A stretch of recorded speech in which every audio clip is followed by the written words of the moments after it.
Hello guys, कैसे हैं आप लोग। उम्मीद करता हूँ अच्छे होंगे। जैसे कि आपको पता है कि कोरोना के समय में सारा स्कूल वगैरह सब बंद है, जिसके कारण आपकी पढ़ाई में कुछ डिस्टरबेंस हो रहा है। तो ये डिस्टरबेंस आपको ख़त्म कर देगा, क्योंकि आपको free of cost class 6 to 10 तक का हम साइंस अपलोड कर रहे हैं।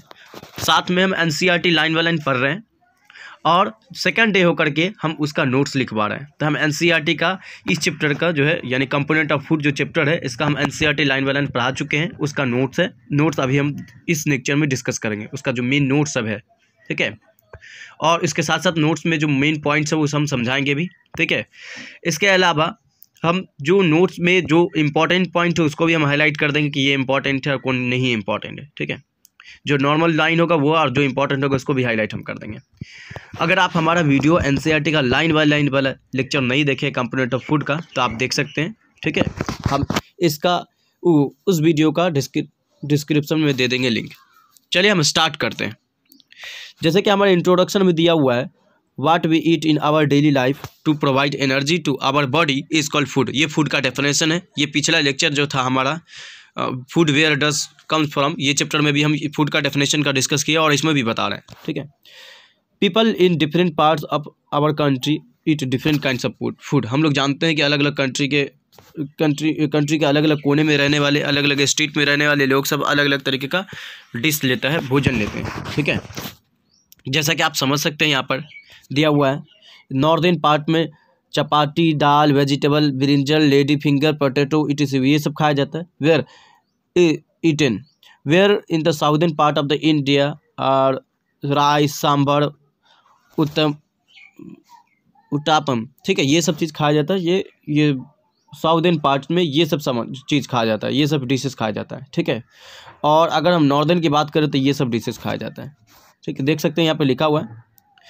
चलिए, अब अगर कुछ जगह ऐसा होता है जहाँ पर हमको मतलब मजबूरी में कुछ खाना होता है, जो चीज़ वहाँ पे अवेलेबल रहता है वो चीज़, ठीक है। Other items like fermented food और example curd, idli, dosa and dishes of the meat, chicken वगैरह सब, ये सब भी खाया जाता है। ये सब हमारे डिश का एक हिस्सा है। चलिए अब हम नेक्स्ट चलते हैं, कंपोनेंट ऑफ फूड। देखिए, कंपोनेंट ऑफ फूड का मतलब ये हो गया कि फूड के अंदर जो सब्सटेंस पाए जाते हैं उसे हम कंपोनेंट ऑफ फूड कहते हैं, ठीक है। अभी हम चलेंगे, whatever the food we eat in made up of more than one component taken plants and animal. Plant से फूड हो या एनिमल से हो, उसके अंदर ये 7 बेसिक न्यूट्रिएंट होता है, ठीक है, यानी ये कंपोनेंट होता है जो अभी हम डिस्कस करेंगे। Food should contain such type of component which provide nourishment to our body and should be responsible for the growth and development of our body. These components are called nutrient. इसी food के component को हम लोग nutrient बोलते हैं। ये हमारे body का नरिशमेंट करवाता है, हमारे बॉडी को ग्रोथ करवाता है, हमारे बॉडी को डेवलपमेंट करवाता है, ठीक है, और एनर्जी प्रोवाइड करता है। हमारे सब न्यूट्रिएंट का अलग अलग फंक्शन, अलग अलग काम है, ठीक है। जिस तरीके से हम कार्बोहाइड्रेट का काम अगर बात करें तो कार्बोहाइड्रेट क्या करता है कि हमको एनर्जी देता है, ठीक है, एनर्जी कीपिंग होता है। अभी हम वैसे सबके बारे में डिटेल में पढ़ेंगे। चलिए, कंपोनेंट ऑफ फूड के बारे में हम समझ गए, यानी न्यूट्रिएंट जो होता है हमें एनर्जी देता है और बहुत सारे और भी वर्क करता है, ठीक।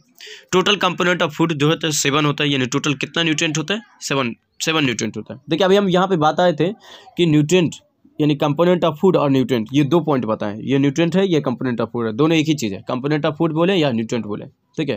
टोटल 7 बेसिक न्यूट्रिएंट होता है, carbohydrate, protein, fats, vitamin, roughage, water, mineral, ठीक है। तो चलिए, सबसे पहले हम लोग कार्बोहाइड्रेट और फैट्स के बारे में जानते हैं। कार्बोहाइड्रेट और फैट्स क्या करता है, तो एनर्जी गिविंग न्यूट्रिएंट होता है, यानी इसको खाने से हमें एनर्जी मिलता है, ठीक है। चलिए, बॉडी बिल्डिंग फूड किसको बोलते हैं, तो प्रोटीन को बोलते हैं, यानी प्रोटीन जो है बॉडी बिल्डिंग न्यूट्रिएंट है, यानी हमें हमारे बॉडी को ग्रोथ एंड डेवलपमेंट का करवाने का काम करता है प्रोटीन, ठीक है। ये बात आप याद रखिएगा। ये सब नोटेड पॉइंट है, जो सब पॉइंट ये पॉइंट आपको नोटेट करने का। ये पॉइंट अगर आप नोट्स तैयार कर रहे हैं साथ में, तो ये पॉइंट नोट करने का है, ये सब पॉइंट्स आपको नोट करने का है, ठीक है। चलिए, न्यूट्रिएंट प्रोटेक्ट फ्रॉम डिजीज से जो बचाता है उसको विटामिन बोलते हैं, यानी ये विटामिन का काम क्या होता है, हम कि डिजीज से प्रोटेक्ट करना, बचाना। Nutrient needed for growth and maintenance, हमारे बॉडी को मेंटेन करके रखता है और ग्रोथ करके जो रखता है वो कौन सा न्यूट्रिएंट है, तो मिनरल है। ये देख सकते हैं आप, यहाँ पर कुछ एग्जांपल दिया हुआ है जिसमें कार्बोहाइड्रेट पाया जाता है, ठीक है। ये सब जैसे बनाना है, आलू है, ठीक है, यानी पोटैटो और ये ब्रेड दिया गया है, इस समय क्या होता है कि कार्बोहाइड्रेट पाया जाता है। अब प्रोटीन वाला जो फूड की अगर हम बात करें तो ये बताया हुआ है, ठीक, कि अंडा है, फिशेज है और एलमंड वगैरह सब है दिया हुआ है। नेक्स्ट हम बात करें कार्बोहाइड्रेट की।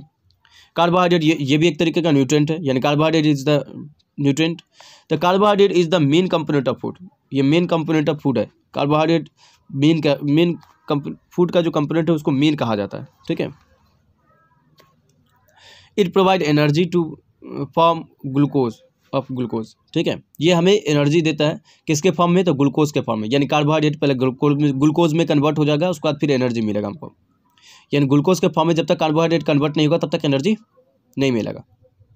Carbohydrate found in starch and sugar containing food items, ठीक है। कार्बोहाइड्रेट किस में पाया जाएगा, जिसमें स्टार्च होगा और जिसमें शुगर होगा, यानी जो मीठा चीज़ होगा उसमें पाया जाएगा कार्बोहाइड्रेट, ठीक है। Potato, rice, bread, sugary drinks, ठीक है, लाइक जूस वगैरह सब वीट है, इसी सब में पाया जाता है कार्बोहाइड्रेट।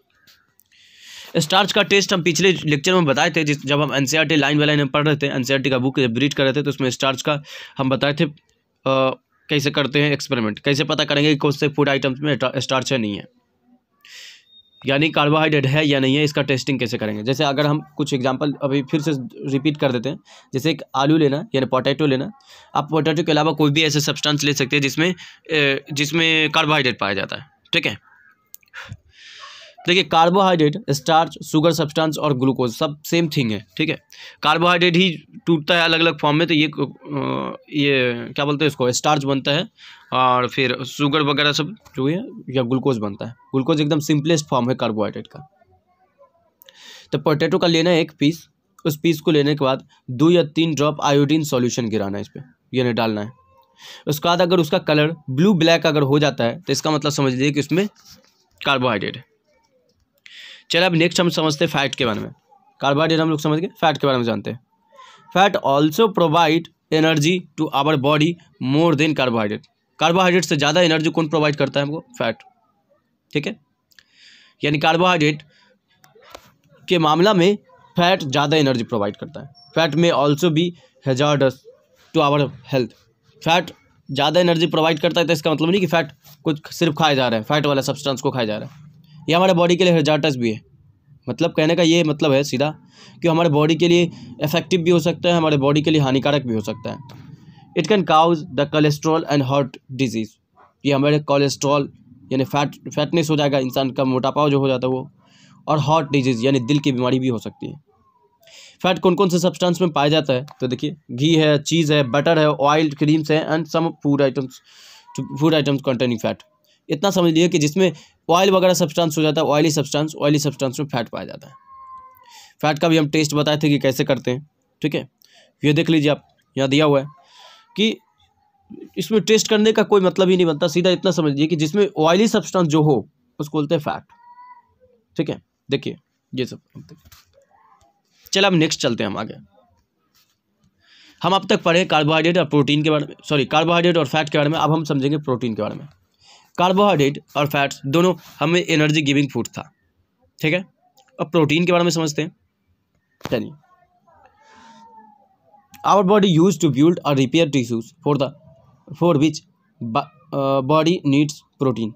हमारे बॉडी को बिल्ड होने की ज़रूरत होती है और रिपेयर होने की ज़रूरत होती है। जैसे कहीं पे कट फट गया या जख्म हो गया, उसको ठीक होने की ज़रूरत होती है, तो उसके लिए हमको प्रोटीन की ज़रूरत पड़ेगी अगर हमको उसको घाव को जल्दी ठीक करना है तो। लीन्स, hair, skin, muscles and bloods are made up of protein. अगर हम नाखून की बात करें, हेयर की बात करें, स्किन की बात करें या मसल्स की बात करें, ब्लड की बात करें, ये सब प्रोटीन से बना होता है। Egg, meat, fish, oats, dal, almonds, milk, यंग ऑर्क and rich sources of meat protein. यानी ये सब जो दिया गया यहाँ पर नाम, ये सब में प्रोटीन ज़्यादातर पाया जाता है, ठीक है।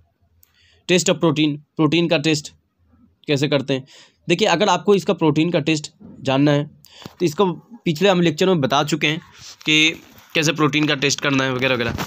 आप पिछला लेक्चर में देख लीजिएगा, एनसीईआरटी हम जब लाइन वाले जिस लेक्चर में पढ़े उसमें पूरा दिया हुआ है डिटेल में। चलिए नेक्स्ट चलते हैं हम लोग, विटामिन के बारे में जानते हैं। अब तक हमने पढ़ा कार्बोहाइड्रेट के बारे में, फैट्स के बारे में, प्रोटीन के बारे में। अब हम विटामिन के बारे में जानेंगे।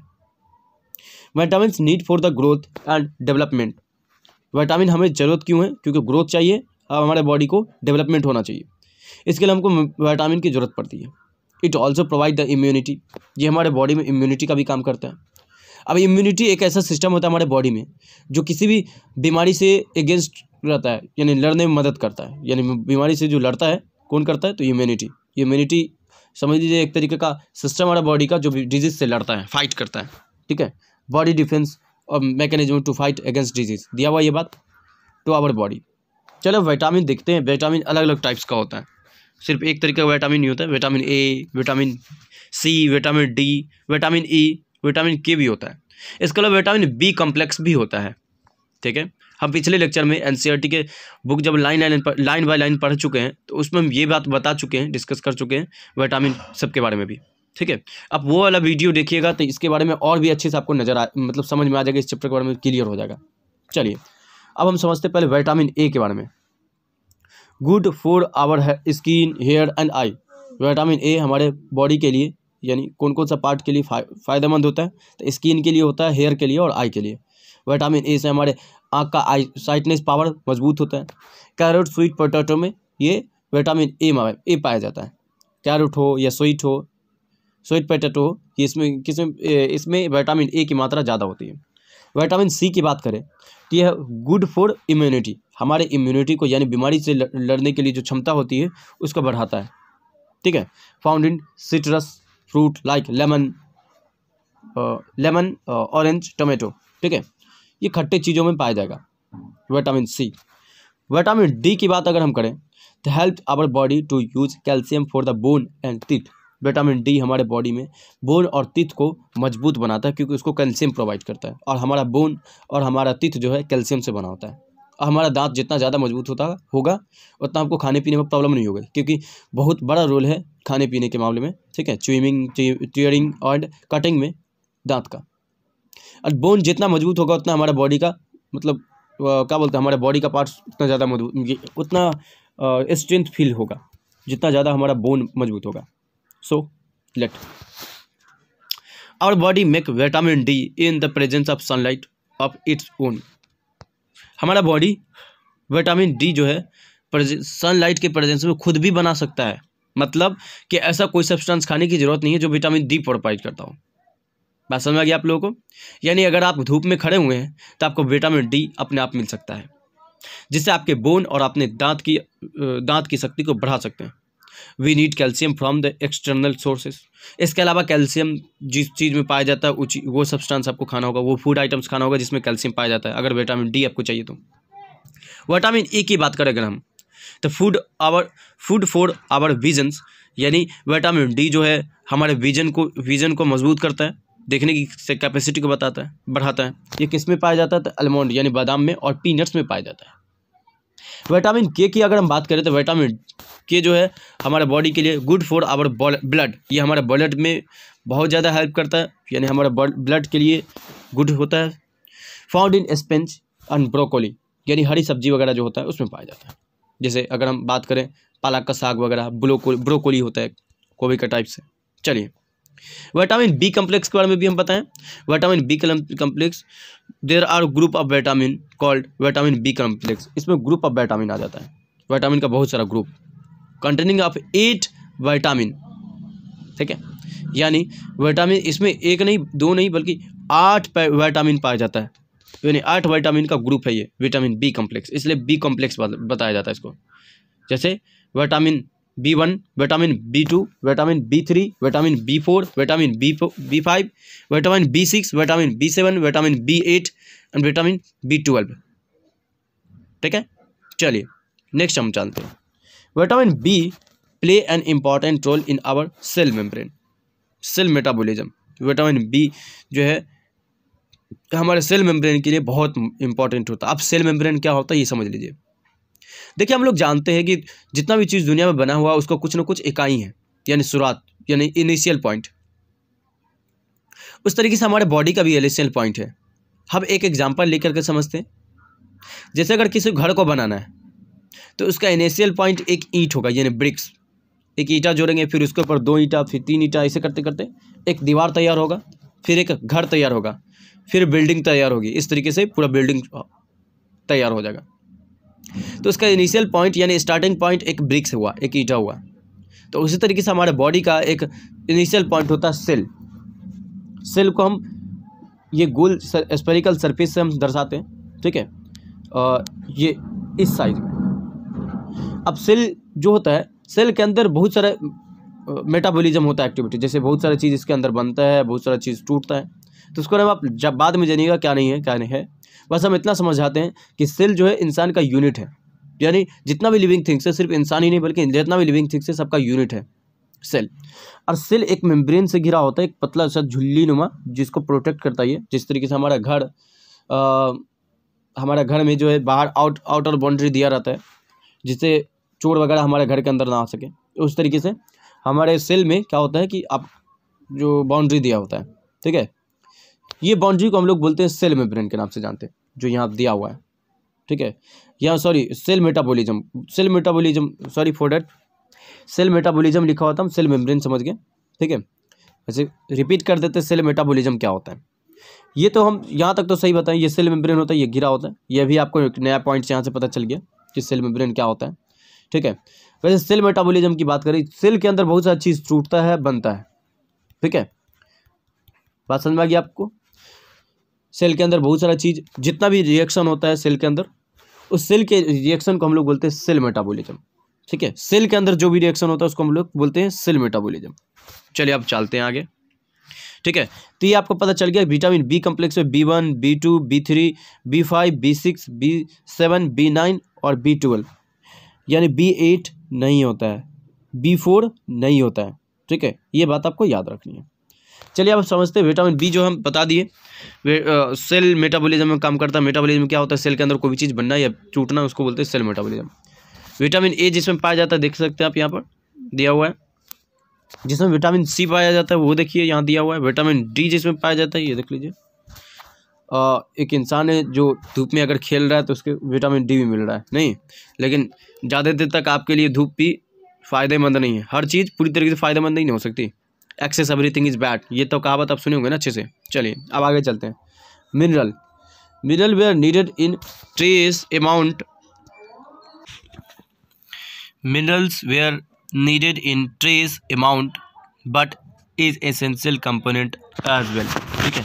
मिनरल्स जो है हमारे बॉडी के लिए बहुत एसेंशियल्स कंपोनेंट्स हैं। Minerals are necessary for body building proper growth and maintenance of our body. हमारे बॉडी के लिए प्रॉपर ग्रोथ चाहिए, या हमारे बॉडी के लिए किसी भी तरीके का मेंटेनेंस करता है हमारे बॉडी को, कौन, तो मिनरल, ठीक है। Calcium, magnesium, phosphorus, sodium, iron, zinc are some essential mineral of our body. हमारे बॉडी के लिए जो एकदम इंपॉर्टेंट मिनरल सब जो है वो कैल्शियम है, मैग्नीशियम है, फास्फोरस, सोडियम, आयरन, जिंक वगैरह सब, ठीक है। ये देख सकते हैं जिसमें कैल्शियम पाया जाता है तो एग है और मिल्क है, इसमें कैल्शियम ज़्यादा अमाउंट में पाया जाता है। आयरन पाया जाता है पालक में, और फास्फोरस पाया जाता है बनाना में। चलिए अब नेक्स्ट जानते हैं हम लोग। ये हमारे पास अब नेक्स्ट हमारा जो हो गया, देखिए एक होता है रफेज और होता है वाटर। तो हम बता देते हैं, रफेज जो होता है इसको हम फाइबर भी बोलते हैं, ये डाइटरी फाइबर होता है। अगर आपको डाइटरी फाइबर के बारे में जानना है तो आप पिछले लेक्चर में जाइए, ठीक है, और पिछले लेक्चर में जाने के बाद आप जो है उसमें देख लीजिए, इसमें NCERT लाइन बाय लाइन पढ़े हैं उसका, ठीक है। उसका पार्ट 1 पार्ट 2 बना है, 2 लेक्चर बना है। दोनों लेक्चर आप देखिएगा तो सारा चीज़ अच्छे से समझ में आ जाएगा, क्योंकि देखिए सिर्फ नोट्स है, इसमें सिर्फ नोट्स समझा रहे हैं, लेकिन नोट्स से इतना समझा रहे हैं कि टिक्चर का सारा चीज़ कवर हो जाए, लेकिन पूरी फिर भी अच्छे से डिटेल में समझने के लिए आपको तो वो लेक्चर देखना होगा। चलिए नेक्स्ट जानते हैं हम लोग, बैलेंस डाइट। बैलेंस डाइट क्या होता है, the food that a person Yeats in a day is called diet, ठीक है। यानी एक दिन में जो पर्सन जो उसका अमाउंट लेता है, यानी अमाउंट ऑफ फूड लेता है, उसको हम लोग बोलते हैं डाइट, ठीक है। अब एक ही दिन तो नहीं लगा, अगले दिन ऐसा तो नहीं अगले दिन नहीं लेगा। चलिए, the balance diet is diet which contain all kinds of essential nutrients in right amount needed for the proper growth maintenance of our body, ठीक है। अब बैलेंस डाइट क्या होता है कि एक इंसान जो अपने डे टू डे लाइफ में इतना बेसिक जितना भी न्यूट्रिएंट है, एसेंशियल न्यूट्रिएंट, वो सारा ले अपने भोजन में यानी अपने डाइट में, तो उसको हम लोग बोलते हैं बैलेंस डाइट। मतलब ऐसा तो नहीं कि इंसान खाली सिर्फ फैट वाला चीज़ खाया जा रहा और प्रोटीन लिया ही नहीं। समझ में आ रहा है आप लोगों को? जैसे एक इंसान है जो सिर्फ और सिर्फ मीट और मछली खा रहा है, यानी ऑयली सब्सटेंस खा रहा था, यानी उसको फैट ज़्यादातर मिला, फिर दूसरा चीज़ उसको बहुत कम मिला, तो इससे क्या हो सकता है, उसके बॉडी में बहुत तरीके का प्रॉब्लम हो सकता है। ठीक है, सो एक इंसान, अब दूसरा इंसान है उसी के जगह पर जो ऐसा सब्सटेंस खा रहा है जो जिसके अंदर सातों का सातों अमाउंट मौजूद है, यानी कार्बोहाइड्रेट भी है, protein, fat, vitamin, roughage, water, mineral, चारों चीज़ें, सॉरी सातों चीज़ें। तो इसका मतलब बैलेंस डाइट हुआ, उसी को बोलते हैं balance diet. Also our diet should contain roughage, raw uncooked vegetable and water. ठीक है, वही बात बताया गया है। रफेज का डिस्कशन यहाँ पे हो ही गया। रफेज इसको बोलते हैं, अनकुक्ड वेजिटेबल जो होता है वो उसमें होता है, रफेज पाए जाते हैं। ठीक है, या इसी को रफेज भी बोल सकते हैं। और वाटर, ये 6 और 7 हो गया। ठीक है, balance diet depends on the age and the types of physical work we do. Balance diet कभी कभी ज़्यादा होता है, कभी कम अमाउंट में होता है, कभी हमको प्रोटीन ज़्यादा लेना पड़ता है, कभी थोड़ा कम लेना पड़ता है। ठीक है, इसीलिए क्योंकि अलग अलग तरीके का वर्क हम करते हैं, तो उस हिसाब से हमारे बॉडी को अलग अलग तरीके का न्यूट्रिएंट की ज़रूरत पड़ती है। ठीक है, अगर हम फिजिकल वर्क ज़्यादा करते हैं तो हमको फैट और कार्बोहाइड्रेट लेना पड़ेगा अमाउंट में, क्योंकि उसमें एनर्जी ज़्यादा खपत होता है। चलिए देखिए, balance diet depends on the age, age पे भी डिपेंड करता है बैलेंस डाइट। अब जैसे बहुत ज़्यादा एजेड इंसान है तो उसको कैल्शियम की ज़्यादा जरूरत पड़ेगी ताकि उसका बोन वगैरह सब मजबूत रहे बना हुआ। चलिए अब वैसे आगे चलते हैं। For example, the athlete should consume more amount of carbohydrate to gain more energy. Athlete है कोई जो ज़्यादा कार्बोहाइड्रेट का ज़्यादा अमाउंट में ले रहा है कार्बोहाइड्रेट को, कि ताकि उसको ज़्यादा एनर्जी मिल सके। An old age person should consume food which can be easily digestible. ठीक है, अब कोई बूढ़ा इंसान है, ओल्ड एजेस पर्सन है, जो क्या चाहेगा कि भाई ऐसा वो भोजन ले जिससे क्या हो सके कि वो ईजिली उसको डाइजेस्ट कर सके, पचा सके, क्योंकि जो ओल्ड पर्सन होता है उसको डाइजेस्ट नहीं हो पाता उसका फूड प्रॉपरली। बहुत सारा ऐसा फूड होता है। ठीक है, तो वो ऐसा फूड खाएगा जो उसके लिए ईजिली डाइजेस्ट हो जाए। चलिए, most of vegetable and fruits skin contain good amount of vitamin and mineral. बहुत ज़्यादातर वेजिटेबल और फ्रूट्स में क्या होता है कि skin contain good amount of vitamin and minerals. ठीक है, जिसमें ज़्यादातर अमाउंट में विटामिन और मिनरल पाया जाएगा, वो हमारे स्किन के लिए भी बेहतर होता है। ठीक है, नेक्स्ट हम चलते हैं। कंटिन्यूअस वॉशिंग, बॉइलिंग और cooked vegetable would loss many nutrients present in them. ये बात हम डिस्कस कर चुके हैं पहले भी लेक्चर वाले वीडियो में, जो देखे हुए वो समझ गया होगा कि जिस फूड को हम ज़्यादा धोते हैं या ज़्यादा, जैसे अगर कोई चावल पका रहा है, ठीक है, तो चावल को पकाने से पहले चार दफ़ा उसको पानी से धो दिया, तो इसमें क्या होता है कि और आधा से बेसी न्यूट्रिएंट उसका बर्बाद हो जाता है, यानी बहुत सारा न्यूट्रिएंट उसका बर्बाद हो जाता है। ठीक है, सो उसको उतना ही धोआ जाए जितना कि उससे गंदगी हट जाए। अब अगर हम उसको ज़बरदस्ती 3-3, 4-4 दफ़ा अगर हम धो रहे हैं तो इसका मतलब आधा उसमें बहुत सारा न्यूट्रिएंट पास हो रहा है। ठीक है, जिससे उसको खाने का बहुत कम बेनिफिट मिलेगा। समझ में आ गया आप लोगों को? चलिए नेक्स्ट चलते हैं हम लोग। यानी किसी भी चीज़ को उतना ही धुएँ, उतना ही लिमिट में धोए जितना कि उसका गंदगी हट सके। अब 4-4, 5-5 दफ़ा उसको धुए जा रहा है तो उसका एनर्जी भी साथ में लॉस हो रहा है। ठीक है, जैसे कि आप देखे होंगे कि कच्चा चना का पानी जो होता है, जैसे अगर एक दिन हम किसी चीज़ को, चना हो या मूंग हो, उसको अगर हम फूलने के लिए रख दिए, ठीक है, तो सुबह होकर के उसका पानी अगर पिया जाता है तो हमारे बॉडी के लिए बहुत ज़्यादा बेनिफिशियल होता है। ये बात तो आपको पता होगा। तो उसी तरीके से और चावल वगैरह भी धोते तो उसके लिए भी तो उसका पानी इंपॉर्टेंट है ना, लेकिन हम लोग उसको धो ही जा रहे हैं। चलिए, picture shows the following which are for balance diet. ठीक है, ये बताया गया है, ये बैलेंस डाइट के लिए बहुत ही मतलब मिक्सेबल फूड है। इसमें हर वो फ्रूट दिया हुआ है जो कि हमारे बैलेंस डाइट में होना चाहिए। यहाँ पे भी देख लीजिए, picture should be eat for balance diet. ठीक है, बैलेंस डाइट वाला जो फूड है ये इसको शो किया गया यहाँ। चलिए नेक्स्ट हम लोग समझते हैं ओबेसिटी। ओबेसिटी क्या होता है? The contain more amount of energy than carbohydrate but continue intake of fat would cause deposition of our body. ठीक है, बताया गया है कि देखिए फैट हमारे बॉडी के लिए बेनिफिट है, लेकिन अगर हम लगातार लिए जा रहे हैं, कंटिन्यू लिए जा रहे हैं हमारे बॉडी में इंटेक किए जा रहे हैं फैट को, तो ओबेसिटी हो जाता है। ठीक है, यानी डिपोजिशन हो जाएगा हमारे बॉडी में जाकर के सारा फैट, और उसके बाद फिर कहीं ना कहीं इसका हार्मफुल होगा हमारे बॉडी को। Obesity excess accumulation of fat in our body, फिर फैट ज़्यादा अमाउंट में हमारे बॉडी में जाकर के कलेक्ट हो जाता है। Most of the junk food and oily food contain लॉस्ट ऑफ फैट, ठीक है, and one should utilize the fat in the form of physical energy to balance the energy, ठीक है। अगर हम फिजिकल वर्क कर रहे हैं, फिजिकल वर्क अगर हार्ड कर रहे हैं, हार्ड फिजिकल वर्क है, तो इसका मतलब अगर फैट ले रहे हैं तो कहीं ना कहीं तो डाइजेस्ट हो जाएगा। बट अगर फिजिकल वर्क बहुत कम कर रहे हो और फैट ज़्यादा अमाउंट में लिया जा रहा है तो आपके लिए नुकसानदेह। चलिए नेक्स्ट समझते हैं हम डिफिशियंसी डिजीज। डिफिशियंसी डिजीज हमारे बॉडी में किसी भी तरीके का न्यूट्रिएंट की कमी होने की वजह से जो डिजीज होती है उसको बोलते हैं डिफिशियंसी डिजीज।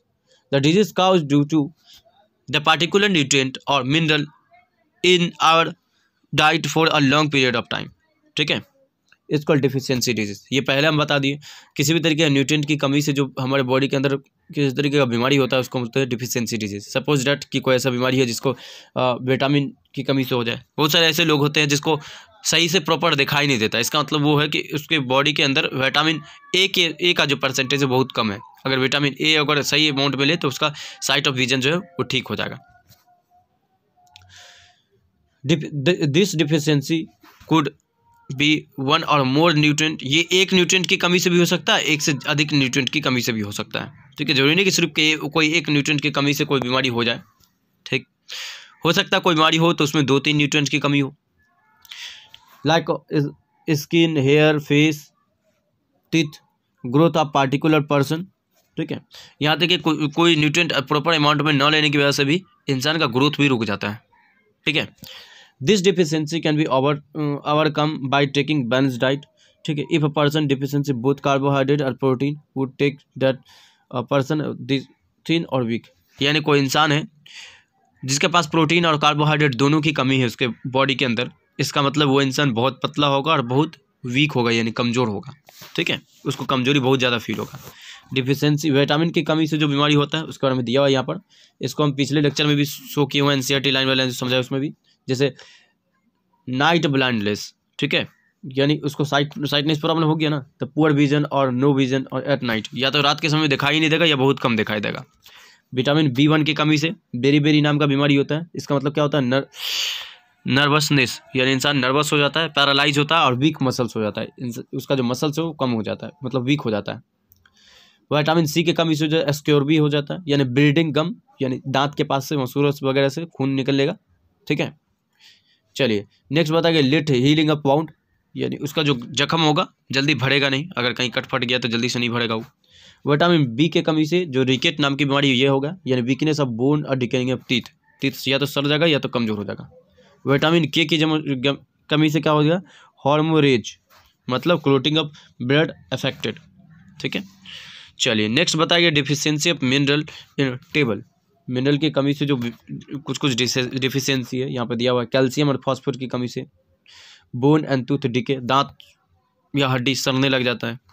बोन और टूथ जो है वीक हो जाता है, यानी दांत और हड्डी जो है क्या हो जाता है, कमज़ोर हो जाता है। आयोडीन की कमी से ये गॉट्री हो जाता है, यहाँ पर गला वगैरह सब सूज जाएगा, फूल जाएगा। ग्लैंड नेक गेट सोलन, यानी गर्दन के पास जो ग्लैंड होता है वो फूल जाएगा पूरा। आयरन की कमी से एनीमिया होता है। Anaemia disease is production of RBC, यानी उस RBC का प्रोडक्शन सही से नहीं होगा, और काउजेज ऑफ वीकनेस, जिसकी वजह से क्या होगा, वीकनेस हो जाएगा। देखिए एक यहाँ पर कुछ दिया हुआ है, anaemia due to the deficiency of iron की कमी से। एबनॉर्मल काउंट ऑफ RBC और नॉर्मल काउंट ऑफ, यानी RBC इतना चाहिए था, अब एनीमिया होने की वजह से इसको इतना ही RBC मिलेगा, यानी बहुत कम RBC मिला। नॉर्मल इंसान का जो पैर होगा ये ऐसा होगा फुट, और रिकेट होने की वजह से इसका पैर देखिए सूज गया, इसका टेढ़ा हो गया इसका पैर, ठीक है। तो ये था हमारा पूरा चैप्टर, टोटली हमारा चैप्टर कंप्लीट हुआ। अगर आपको समझने में कोई भी दिक्कत हो, या हम सही से अगर आपको समझा नहीं पा रहे हो, कोई कंसेप्ट अगर छूट गया हो या कोई मिस्टेक हुआ हो बताने में, तो आप हमें कमेंट करें, ठीक है। और इसी तरीके से हमें आप अपना प्यार सम्मान बांटते रहें, पढ़ाई करते रहें। All the very best.